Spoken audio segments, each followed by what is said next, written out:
Hey, beautiful human. Welcome to episode 9 of From Chaos to Cozy, where we're on an amazing journey gaining clarity around our chaos and how to see our cozy more clearly. In the last episode, we continued our questioning journey and looked into our energy and physical actions. We also identified some ways we can physically tell when we're in fear. And in this episode, we'll return to looking at flags that show us when we're in fear and tools that can consciously transform our awareness from our chaos to our cozy. We had just talked about how to recognize fear when it shows itself in our physical body. But let's take some time to look at how we can recognize all of that in the reflection of the physical world. We'll call this portion the drama. And then we look into the outside world at the stories that are unfolding. If we notice moments that seem dramatic, where we see characters playing roles of villain, victim, and or hero, that's a fear drama. And if any of those characters are us, then we're starring in the fear drama. So take a bow. We come down here to this earthly adventure to experience what each of these might feel like. Being a victim is a delicious experience, as well as the hero, and sometimes we're taken aback to find out we have also starred as someone's villain in their lives. But what we see in the outside world are the characters within ourselves being projected out there like a film projects onto a cinema screen or a movie screen. All of these interactions that we're having with characters out there are a reflection of the interactions we're having with ourselves in here. Victimhood is a choice of a story that I'm deciding each moment, or not, within myself. I'm the one who controls that choice in my mind by choosing what I want to think about something. We talked about this a couple of episodes ago with the power of choice, so check that out if you haven't already, if you want more ideas on how to take back that control. It's been said that quite a bit, actually, that we are our own worst enemy, which shines a spotlight on the villain, dun, dun, dun, that we are inside of ourselves. And that villain is who helps us choose the victim role at times after we do a costume change. We find ourselves searching for a hero to come rescue us, fulfill us, help transform our lives, and imagine our surprise when we realize we are the ones who ultimately become our own hero. That damsel in distress or lad in loathsomeness grows tired of waiting around for that hero that never shows up in the outside world, so they rip off the ropes that have, themselves tied to the railroad tracks. They stand up, put on their white cowboy hat, that's the symbol of the hero, and begin to act with the villain of their shadow. It's also a beautiful discovery to find out that the shadow side of ourselves, who takes on a role as our inner villain at times, is actually quite a nice person or a nice personality. They are part of our higher self, which is a powerful, supernatural, eternal spirit being made of unconditional love. Everything they do for the sake of the drama, for the experience, and we, in a way, hire them to play that part. They are part of the crew that makes up who we really are.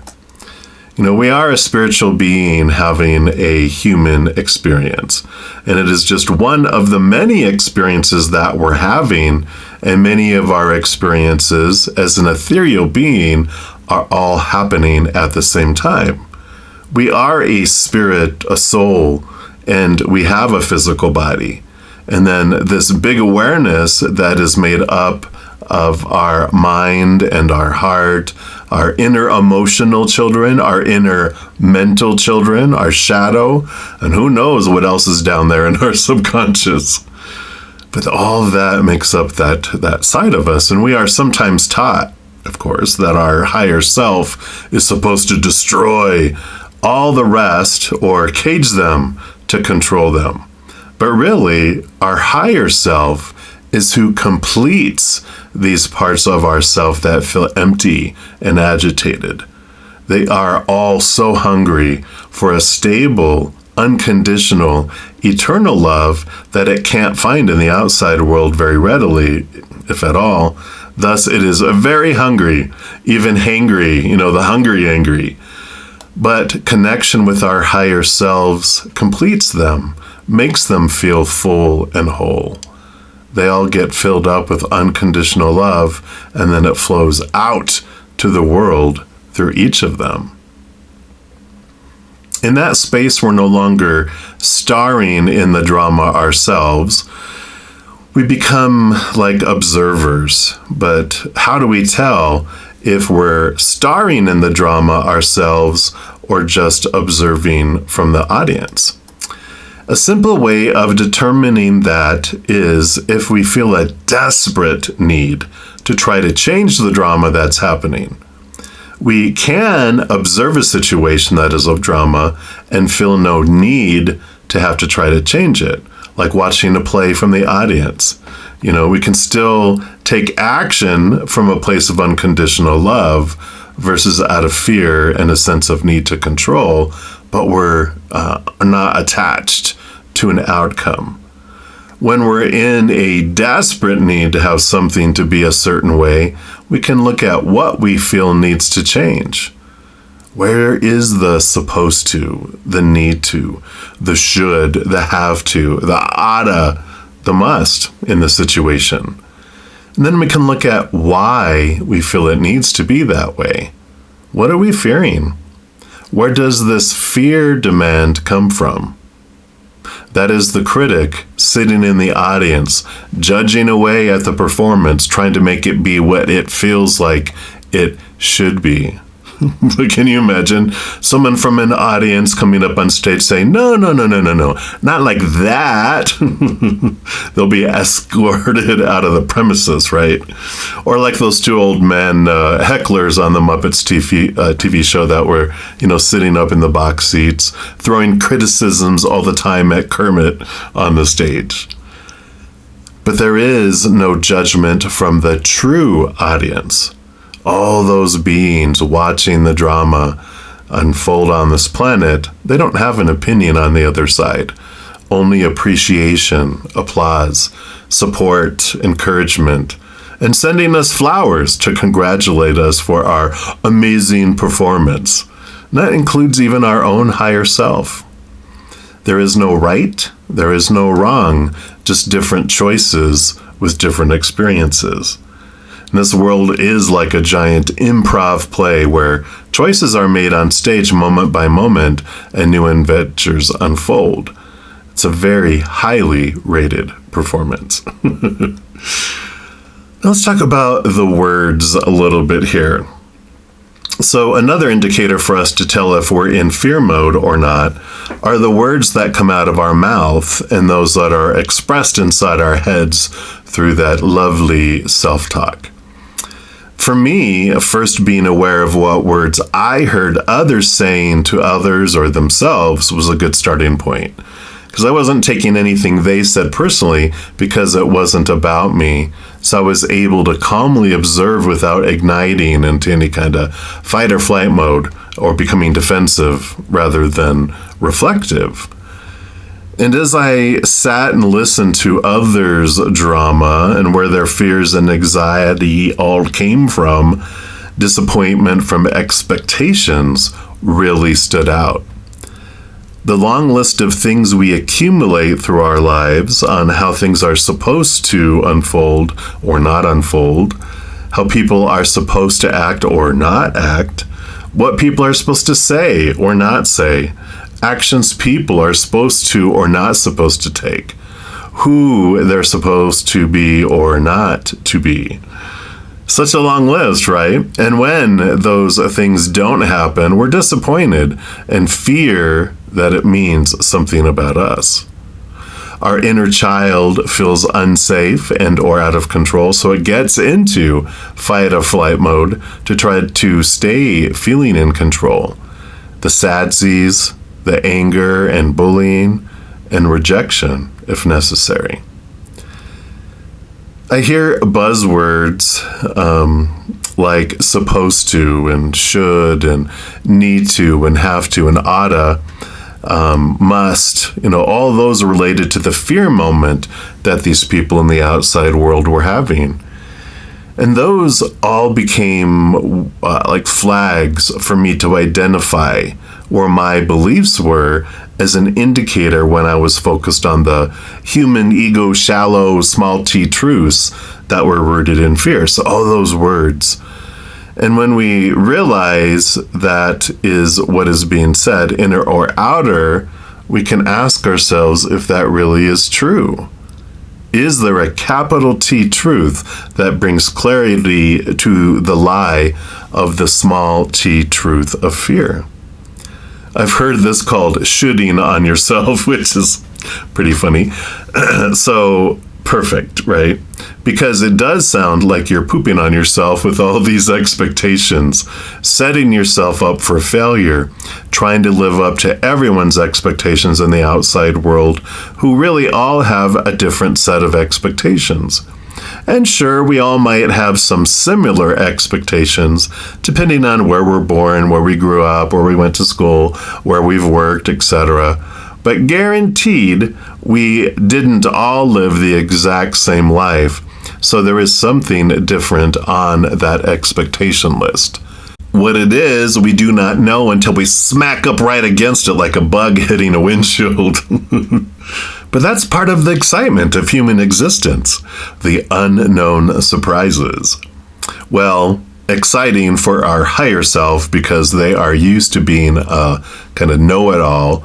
So to experience surprise and the unknown through its human side is new and exciting. But for our human side, though, it can be pretty annoying, can it? And then something else that stood out to me in listening to other people's speech was their use of adjectives. And as I listened to the tone and words people used in describing their drama, the adjectives that people used began to really stand out to me. Our human side loves to define things and people, and the descriptions that we use tell us if we're in fear or in unconditional love, lower vibration or higher vibration. Words like toxic, idiotic, hateful, inconsiderate, manipulative, uncaring, probably 80% or more of our English language have a tone of negativity and judgment. Our human side has this need to know if it is lovable or not and how close to rejection it is. So it compares everything to everything else and us to that everything.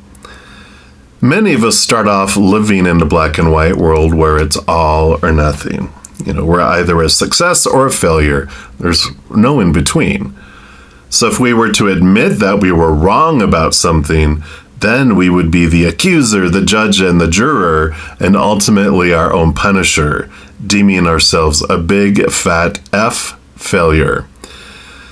We end up using the lower vibrational adjectives on other people and the higher vibrational adjectives for ourselves in those situations, although deep within, we aren't usually believing the higher vibrational good things that we're telling about ourselves till later when we, evolve, because we are hesitant to float our own boat, toot our own horn, bake our own cake, rock our own socks, sizzle our own bacon. I must be hungry, but you see what I mean. Most humans start off with a low self-esteem because of our childhood upbringing. Adults kind of feel like they must break the will of that 2-year-old during the terrible twos, because they feel if they don't, that their child will end up a serial killer or dictator, or worse, a dictator who's a serial killer. Through the praise and punishment approach, we are taught to judge ourselves as worthy of praise when we are defined as so by our parents and those in authority, or if we're in need of punishment, also defined by the authority. What a different world we would live in if parents looked at children as not being their own possession, or ultimate responsibility, but they are on loan to them from the creator for a bit until the child thing can take care of itself. When you witness a parent saying derogatory things to a young child because the parent is in fear, they are passing on that fear belief to their child. Most children are not aware enough to realize they don't have to take it on, so they just do. We learn the habit of comparing and judging, describing the difference in things, or what something is in order to be able to compare and judge it. An interesting experiment that I tried was trying to remove adjectives from my inner and outer expression. So, like a bad day became just a day. A toxic person became just a person. An irritating boss became just a boss. An unkind world became just a world. Things became neutral. They became the what is. Because we're taught what story that we are supposed to apply to a toxic person, the emotions that we're supposed to feel, the energy we are supposed to invest, and the physical actions we are supposed to enact upon them, when they're no longer toxic because we removed that label, then we're free to choose what we want to think, feel, energetically focus on, and act upon in the physical world.